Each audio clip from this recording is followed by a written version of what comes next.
The research that I conducted was on the 2011 Mississippi River floods. I'll be discussing weather patterns that caused the flooding. During the spring of 2011, persistent rainfall combined with melting snowpack caused historical flooding in some of the United States' major rivers, including the Mississippi River. Several months of heavy rain caused the Mississippi River to swell to unprecedented levels. The first levee broke on April 16th along the Illinois shore. Then on April 21st, the levee at Mounds Landing in Mississippi gave way.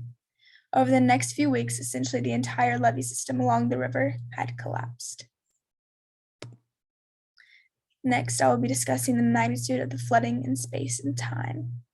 The 2011 flood set a record in Vicksburg, Mississippi, cresting on May 18th at 57.1 feet, breaking the previous record of 56.2 feet, set in 1927. The flooded Mississippi also caused the Yazoo River to backfill, flooding out the Yazoo City, Mississippi, where some of the worst flooding had occurred. The extreme amounts of participation was set up by a large-scale weather pattern during April, which consisted of high pressure, which typically results in warm, dry air over the south and southwest United States. This high pressure was associated with a ridge which inhibited systems from entering the region, deflecting storms in the Ohio River Valley region. The persistence of this pattern during the season exacerbated the magnitude of the precipitation amounts and subsequent flooding. And here's a video just showing actual footage of the Mississippi River in 2011. It's been said that a picture is worth 1,000 words, but the images we're presenting you today should leave you nothing more than speechless. It's May 10, 2011, and we started our filming early in the morning flying out of Tunica, Mississippi.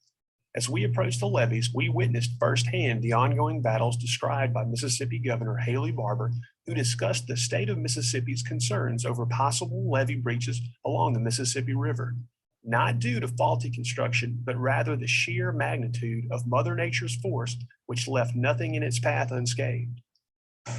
Not even the multitude of casinos just outside of Tunica. It seems Old Man River is the only one immune to the notion that the house always wins. What would normally be parking lots filled with vehicles from all over the country is now nothing more than a temporary lake, some places reaching 10 to 15 feet deep. But the river will recede, and the casinos, which have been closed for weeks now, will reopen with even more grandeur. Our next leg of the flight took us up the river to Memphis, Tennessee, where the river seemed to spill out of its banks, cresting at 47.8 feet, engulfing homes in the famed location of the International Memphis Barbecue Festival, Tom Lee Park. To all of you seeing this, please let me stress that the city is open for business. Beale Street is open. The festival is still going strong.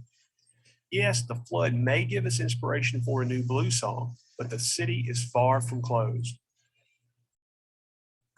This is Michael Hensley reporting for pieceofourpie.com. Back to you guys.